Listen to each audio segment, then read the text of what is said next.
See, that to me is the epitome of what a solo should be on a record. You know, of course it's preconceived, you know, it's built, it's constructed, but within that is this incredible kind of spontaneity that's there. It sounds like it's coming straight out of inside him, and it is. You know, those things don't happen very often. You know, that's an amazing solo. I mean, that ranks to me alongside, well, any great solo you want to mention. On pure technical ability alone, that's colossal. I could never do that. No way in a month of Sundays could I learn that solo. It's Nuno's own thing, and it's a stupendous thing. It's a landmark. That's a landmark in rock history, and I think should have its own little medal struck and awarded to Nuno Bettencourt and Extreme. Hey everyone, well now, if that isn't quite the ringing endorsement of a young fella's guitar solo from the absolute legend himself, Brian May of Queen, then I don't know what is. Now, when I say young fella, Nuno was a young fella when he recorded this solo, but he's closer to my age now, though the bugger still looks like he's about 28. Bastard.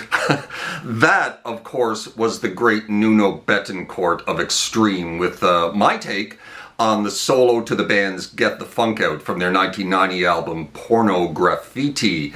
And that solo is coming in as my number 39 greatest underrated, underappreciated, and or unknown guitar solo of all time. I honestly have no idea where that one fits into that mix. It's not really underrated, and it's certainly not unknown, so I'm just going to call this one underappreciated. Hell, I just wanted to learn and play this bloody solo.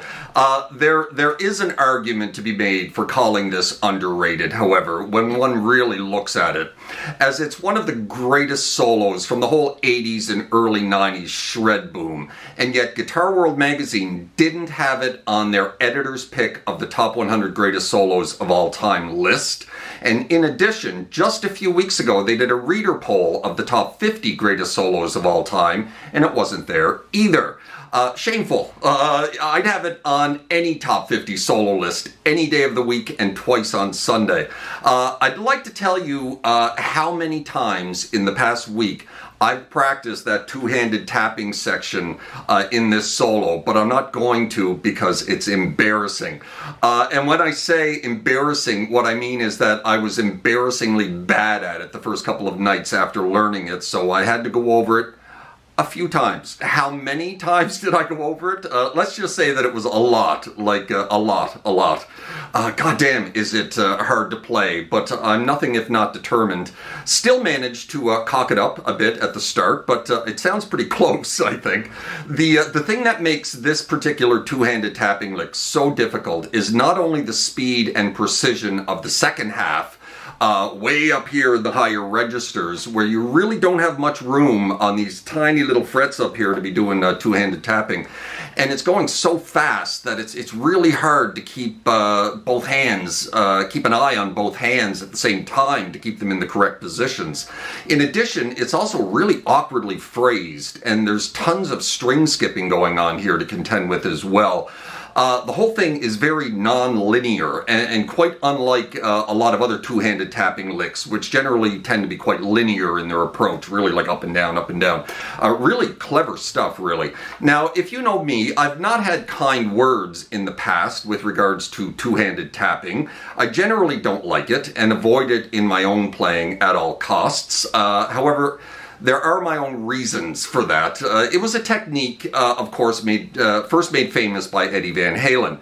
Probably my biggest influence as a guitarist. It was a technique that he had picked up from Steve Hackett of Genesis, who really was the first rock guitarist to utilize this technique in his playing, but who gets very little of the credit. Now, as a guitar technique, or as I like to think of it, a guitar trick, it's absolutely fine and quite impressive when done well and tastefully and sparingly, as it is in this solo. The problem that I have with it is that once Eddie started with it, not only did he himself overdo it, in my opinion, everyone else started doing it to death. Hell, there were players out there who made it their entire style of play. Players like Stanley Jordan, for instance, it's all they did. Everything was two-handed tapping. I just couldn't stand listening to it anymore and really started disliking it over time. It became too much of a good thing, in my opinion. However, that said, whether I like it or not, at this level, as it is within this solo to get the funk out, it's certainly not easy. Damn hard, to tell you the truth. And in moderation, like I said, I actually quite enjoyed doing it as part of this solo. It was very challenging. Funny story that I read the other day that's somewhat related to this with regards to Nuno Bettencourt and Eddie Van Halen's first meeting. Nuno tells the story of the very first time he met Eddie Van Halen and how awestruck he was. Now, just a few weeks prior to this, Nuno Bettencourt had done a magazine interview with a Guitar Player magazine wherein he talks about the two-handed tapping section within the Get the Funk Out solo. He stated during the interview that he actually feels really silly doing two-handed tapping because the technique is so heavily associated with Eddie Van Halen that he feels like he's just copying Eddie or something. Fast forward a couple of weeks and he finally meets Eddie for the first time, one of his biggest guitar idols, in the flesh. And after a little bit of chit-chat, Eddie hands him a guitar and says, "Play something for me." And Nuno says, "I completely blanked out. And like an idiot, I started playing the solo to get the funk out. I get to the tapping section and Eddie looks at me and says, 'Stop with that silly shit.'" Now, Nuno stated that at first he felt foolish and maybe a little bit offended and ridiculous considering Eddie's "stop with that silly shit" retort. And it was then that he realized that Eddie was joking. He had, of course, read the article in Guitar Player magazine with Nuno in which he stated that he felt silly doing the two-handed tapping. Eddie was just throwing his words back at him as a joke. Nuno, in hindsight, was just thrilled that Eddie was actually taking the time and the interest to read articles about him. Cool little story, that, I think. Anyway, great blasted solo this is. It's been a while since I've done any shredding, and I figure at number 39 on my list, it was time to get my fingers moving again. Make sure I don't lose my edge. Now, like Brian May stated in that video at the beginning of this video, this is absolutely a composed solo, but at the same time, it very much has a spontaneous feel and groove to it. It's got fire and jump, as does the whole damn song. This is one of the slickest hard rock songs ever written, in my opinion. To the double entendre of its title, to the wicked funk mixed with hard rock laden rhythms. Add in a few horns for a bit of something one doesn't often hear in hard rock and metal. And it's just pure magic, this song. Just so bloody cleverly put together, this tune. Sadly, Extreme hit the scene at the tail end of the whole hair metal hard rock explosion of the late 80s. And while they were trying their best to gain a foothold, grunge was absolutely killing the more traditional 80s hard rock scene, which was so popular at the time. Extreme hit the scene, I think, just a few years too late. They also did themselves very few favors to ingratiate themselves with the rock fans at the time by releasing two huge ballads as singles from their second and most popular album, Porno Graffiti, More Than Words and Wholehearted.